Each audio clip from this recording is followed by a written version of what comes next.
Muito bem, Caio Coppola, você acha que é um acerto do Lula essa reaproximação com Nicolás Maduro? Que efeito isso pode ter? Pergunta difícil, Lu. Será que Lula faz bem em receber aí com honras de Estado o ditador Nicolás Maduro? E com perdão do trocadilho, será que é razoável estender o tapete vermelho para o líder de um regime corrupto, autoritário e violento? Será que pega bem para o Brasil ter o seu presidente trocando afagos com um tirano que viola direitos humanos, que frauda eleições por voto eletrônico e que promove a miséria entre o seu povo? Para quem não sabe, a Venezuela tem a maior inflação do mundo, a capital mais violenta do planeta e quase 90% da população vive na pobreza. Manchete de O Globo, fevereiro de 2018, peso médio dos venezuelanos cai 11 quilos em um ano por falta de alimentos. Em 2016, os venezuelanos já haviam perdido, em média, 8 quilos ao longo do ano. Mas ai de quem se atreveu a sair de casa para protestar, viu? Ó aqui, veja, setembro de 2020, missão da ONU vincula governo da Venezuela a crimes contra a humanidade. Grupo formado por especialistas afirma que o governo de Nicolás Maduro cometeu execuções arbitrárias e praticou uso sistemático de tortura. O jeito então era se organizar politicamente e concorrer às eleições, mas isso é impossível na Venezuela. G1, agosto de 2017. Empresa responsável por contagem de votação na Venezuela denuncia manipulação do governo. O governo anunciou a participação de pelo menos 1 milhão a mais de votantes no pleito. Então, se não tem comida, se não dá para protestar e não tem eleição limpa, o jeito é fugir de lá.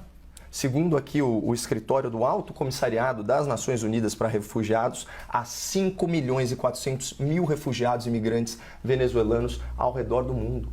Só de solicitações de refúgio pendentes são 800 mil. É uma tragédia social criada pelo governo da Venezuela e é motivo de vergonha nacional ver o presidente da República, o senhor Lula da Silva, prestigiando tão desnecessariamente o ditador responsável por esses crimes contra a humanidade. Aqui, olha, Estadão, julho de 2019, tropa de elite de Maduro matou 14 pessoas por dia em 2018, diz ONU.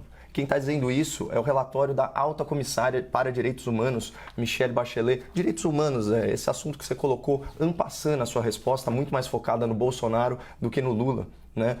A Michelle Bachelet, ex-presidente do Chile, de esquerda, diz que grande parte das mortes em protestos foram cometidas por forças do governo ou milícias chavistas. Então, a Força de Ação Especial da Polícia Nacional Bolivariana, criada pelo presidente da Venezuela para, aspas, combater o crime e o terrorismo, foi responsável pela morte de quase 6 mil pessoas ano passado e outras 1.500 nesse ano. É um esquadrão de morte, denunciado publicamente. Ainda assim, o presidente brasileiro, na hora de escolher um líder para ser recebido com pompa e prestígio, vai recorrer a quem? Justamente Nicolás Maduro e justamente por questões ideológicas, como você mesmo denunciou, Zé. Ou seja, o Lula age como um chefe de Estado, não como chefe de partido político ideológico. Porque eu, como partido político ideológico, posso dizer, não, eu não dialogo com aquele partido, eu não faço isso, eu não faço aquilo, com aquele eu não sento. Agora, como chefe de Estado, eu tenho que pensar no país e nas populações do país. E se eu puder trazer alguém como Nicolás Maduro para um campo mais próximo dos direitos humanos, como várias vezes eu vi iniciativas do Brasil durante o governo Dilma, dialogando com ele sobre esses aspectos, por que não? Ou seja, eu tenho que fazer isso. Eu tenho que ser contra aqueles que atacam o princípio da autodeterminação dos povos, mas eu tenho que ser a favor das relações plurais com China, com Venezuela, com Urbã, com Rússia, na defesa da paz e do desenvolvimento internacional. Tá bom, Zé, vamos lá. Autodeterminação dos povos, segundo a Wikipédia.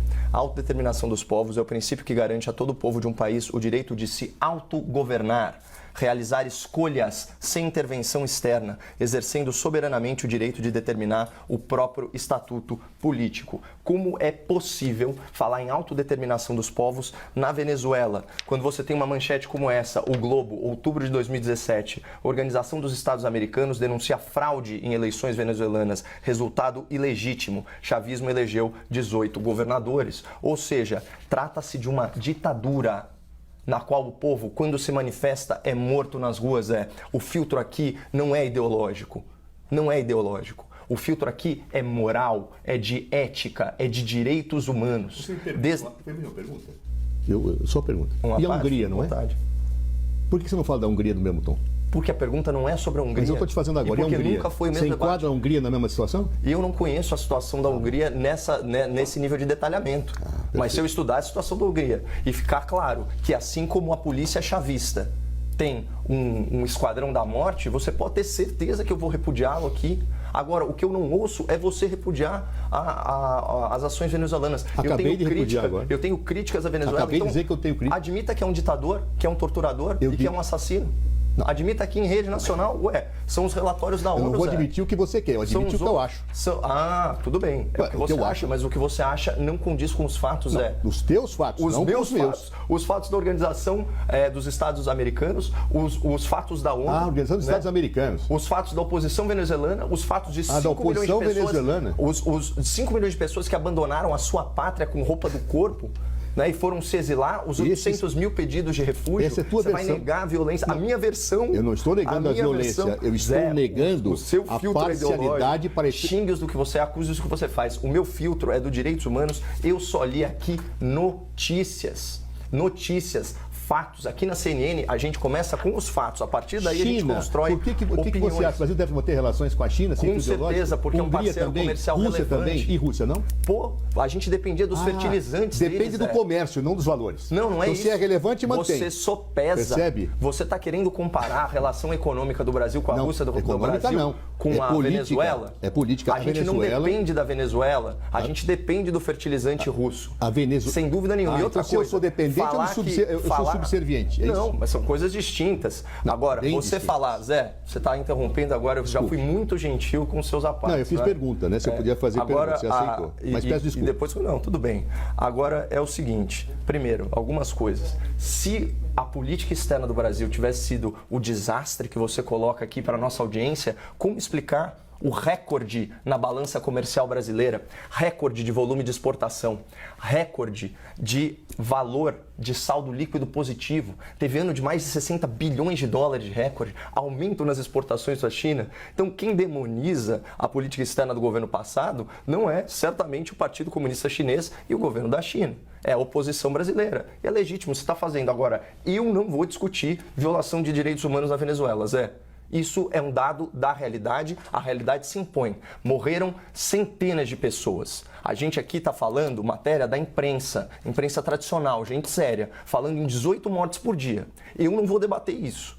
Isso não está sob debate. A gente está falando de um ditador, num regime assassino, que frauda eleições e que pauperizou a sua população. Você tinha, em 2014, só 5 entre 10 pessoas na Venezuela vivendo em pobreza. Agora você tem 9 em 10.